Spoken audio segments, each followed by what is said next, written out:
Okay, so I didn't feel like in the PowerPoint that I did this justice, so I wanted to talk to you a little bit about the graphing or the capnograph. So this is what traditionally it would look like. A little scale here that shows your CO2 in millimeters mercury or torr, usually a scale from 0 to 50. And then the bottom here is our timeline. It's not graduated out in scale because it really doesn't matter because these are the cycles of respiration. So first we got to get an orientation to where we're at. So there's a lot going on with this. When you see it up and you see it moving down like this, as it's coming back down, this is actually inhalation.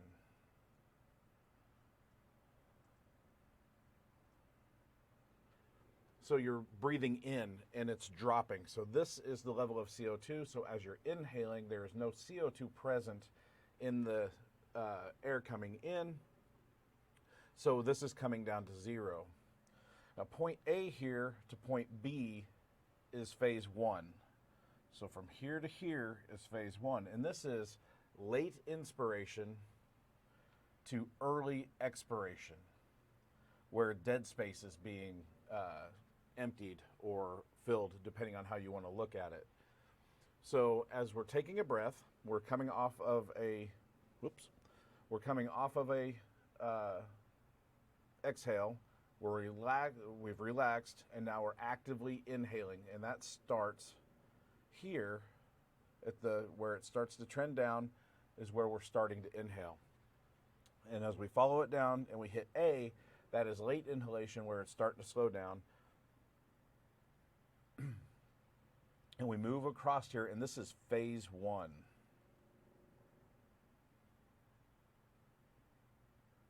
Begins in that area there where there's no CO2 present in the air or in the gas sample. And as we progress, we move from B to C. So we're climbing here, and this increase is showing our exhalation. So we're exhaling.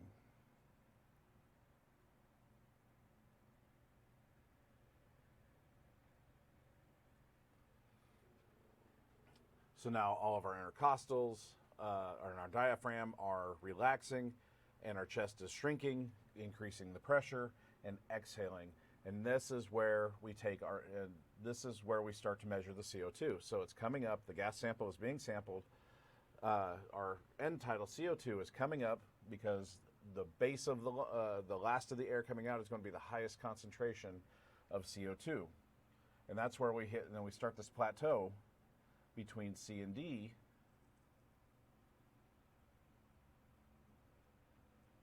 And this is where the peak end tidal CO2 is going to be measured, is right here at the end, just before we hit our inhale again. So we've relaxed. This has taken the sample of the late gas, and right in this area, there's not an exact, but here on this plateau, at the highest point is where we get our number, is where we get our end tidal CO2 number. So if we were to, the computer does this for us, but if we were to do this on our own, or need to do this, so we're looking at about a measurement of 40 with that. So here is our measurement taken, basically from here to here, and we are looking at 40 millimeters mercury of end tidal CO2. And we call it end tidal because it's the end of the tidal breath. This is where it's measured, and this is where we start to inhale, and the process all starts over again. And that's phase 4. So from D to E, again, is inhaling.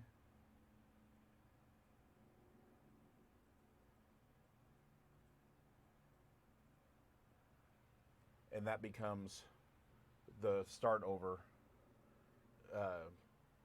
in taking our breaths.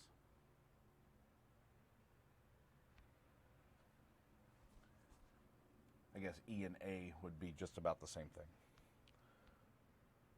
So this would be fairly common, fairly normal type of waveform. You want that's nice, smooth, and then sudden drop for your inhale, and that's where we're at. That's what we're looking for.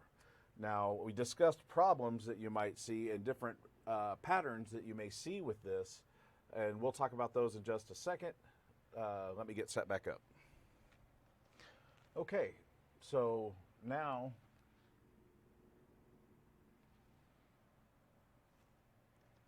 we're going to talk about some other common issues or common waveforms that you may run across. So I'm going to leave these marks, the phase 1, 2, 3, and 4, and the points just for reference, just to show this is, again, what you'd likely see as a normal, maybe a sharper drop off here on the backside, but this is what we would see in a normal capnogram. So one of the first ones is the shark fin. Now, I tried to describe it. I may not have done it justice. It's because a traditional shark fin, as compared to what we may think a traditional shark fin looks like, as compared. So when I think of a shark fin, of course, you know, we're looking at this, and you kind of got that like that. So, or I guess that's up out of your view a little bit there. Let me try that again. So when I'm thinking of a shark fin, I think of, you know, kind of like that. You know, your water is right there. So that's kind of what I look at as a shark fin. So this may not have been as descriptive as we would like it to have been.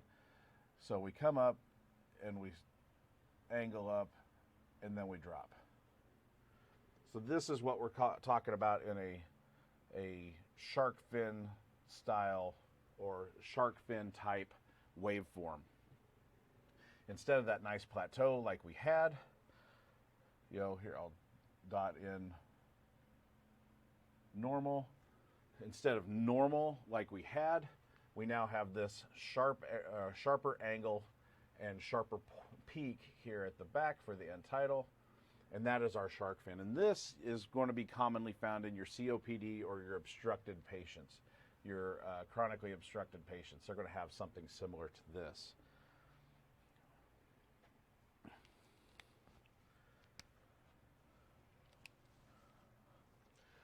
So now we want to talk about that. Another one you may see, and this you'll see is common in like hyperventilation or something like that, where rebreathing of CO2 is happening. So we never really run to a zero. So we dot our baseline, and our new baseline is going to come out something like this.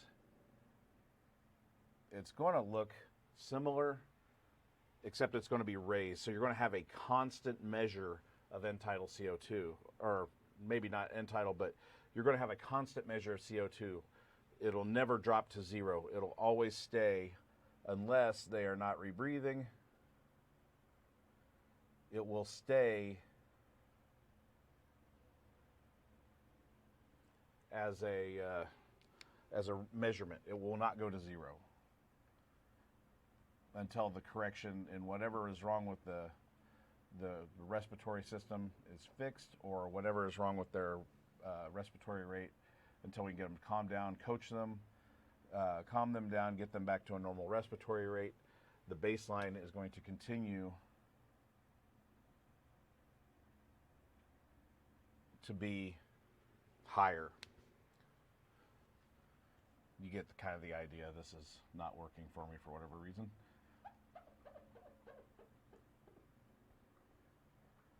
So this will section over with every breath. It will stay. Your new baseline will equal to a measurement rather than to zero where you want it. So now we're going to talk about something you may see in a curare cleft or a curare notch. And this is something you're going to see in the mechanically ventilated patients or bagged patients that you see where the neuromuscular blockade is wearing off. So your succinylcholine or your rocuronium or VEC is starting to wear off. I know we haven't gone over those yet, but those are some of them. And you're going to start seeing this notch appear. And it may be subtle at first. It'll just continue to get bigger as the blockade is wearing off. So the deeper the notch, the more often, or not more often, the less effect your blockade is having. So in an ICU setting or a long distance transfer setting with a mechanically ventilated patient or a paralyzed patient, this is an important thing to watch for. So now let's talk about endotracheal misplacement or esophageal intubation. When you hook up your end tidal CO2 and you start bagging, you may get something like this.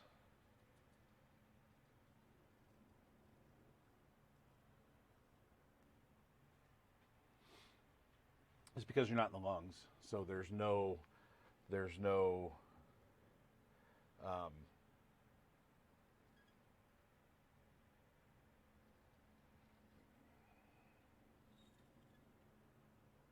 nice elevation in CO2.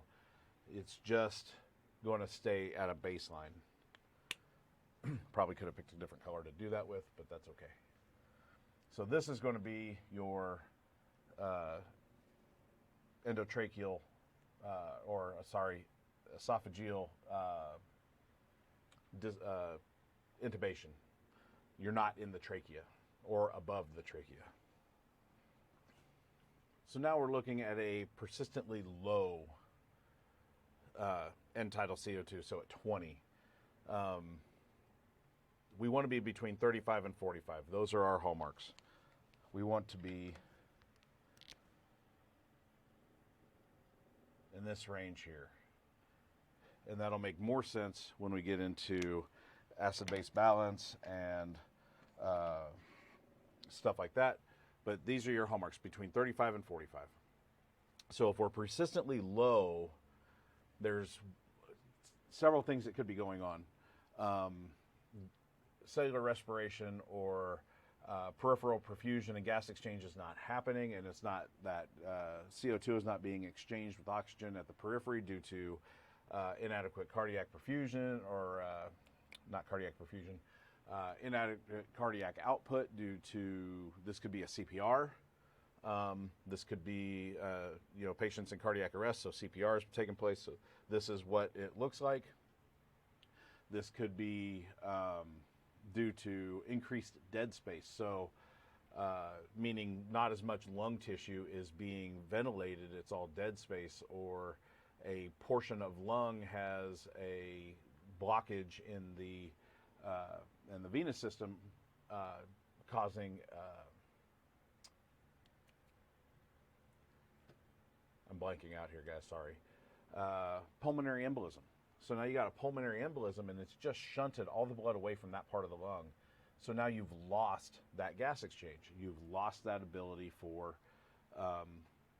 blood to move through and get that gas exchanged. So the rest of it is only doing so much. So you've lost, and it's going to be persistently low. Now, that being said, when we when we have this in a cardiac arrest situation where you're doing CPR, if suddenly you're doing normal, or this is your CPR rhythm, and then you notice a sudden increase into the 35 to 45 or maybe a bit higher range, that is a very good indicator of return of spontaneous circulation. So this could be an indicator of ROSC. You can't see that, what I wrote there, but that is a good indicator of ROSC.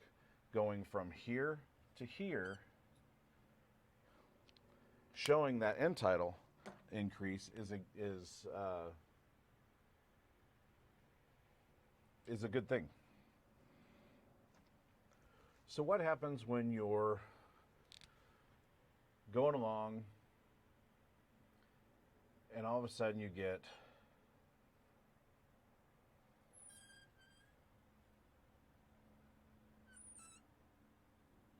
it won't bend backwards. That would be the shark fin I was looking for before.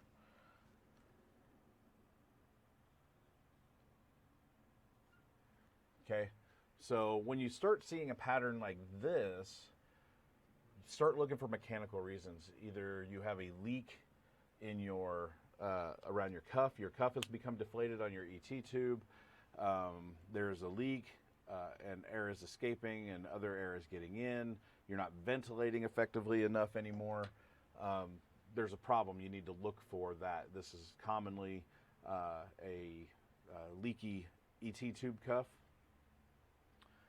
That would be the first place to start, and to get this corrected, not to create any more issues. So now this would be apnea. You're coming down, you have normal waveforms, or presumably normal waveforms, and then suddenly it stops.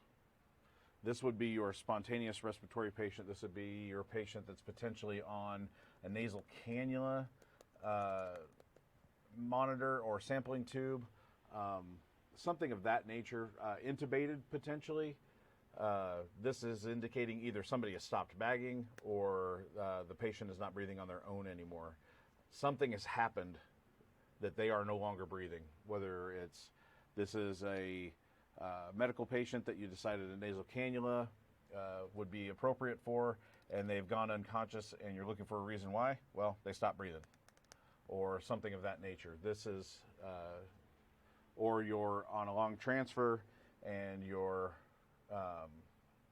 ventilator malfunctions and stops working, battery dies, you run out of oxygen, whoever's bagging stops bagging. Again, you know, you're either semi-conscious or medical patient worsens and they stop breathing. You're just going to go from whatever pattern you had before to nothing. So remember, our COPD patient, the shark fin,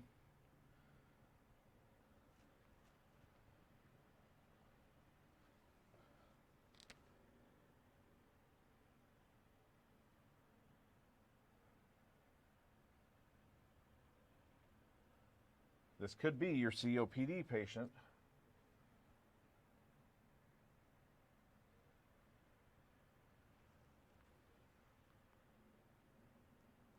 has worn out. They've gone into respiratory failure and they have stopped breathing.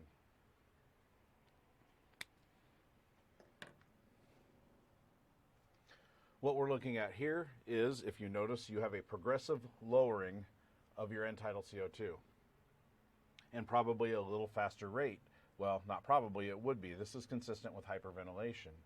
So with hyperventilation, what happens, we blow off all our CO2. So we're blowing off more CO2 than our body wants us to, or body needs us to.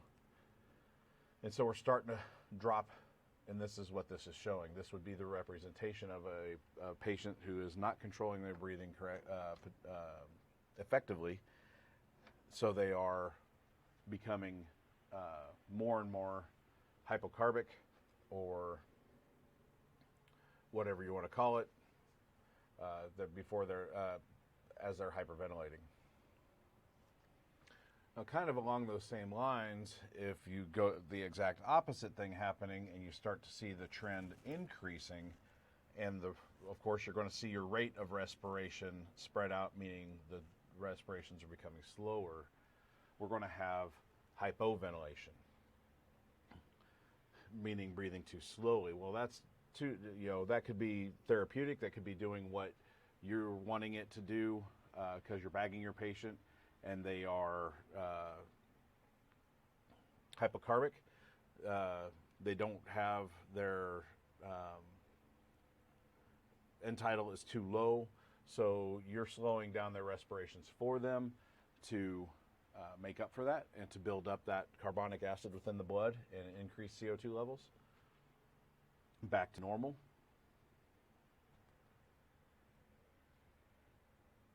or the patient's just not breathing enough and they're building up their own. So this could happen even at a normal level. You may see where they're coming in maybe a little high already, and you come across and they come up just a little bit more.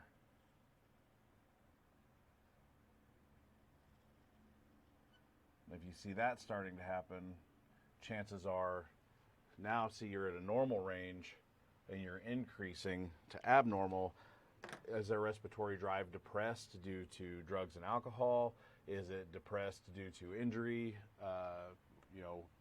Start looking at your reasons. Again, this is a tool that can point you in the right direction, and these are some of the more common patterns that you may see. Now, please also note that they may not look exactly as I have drawn them. This is my hand, this is my artistic display. So, but that representation gives the general idea of how these are going to look for you.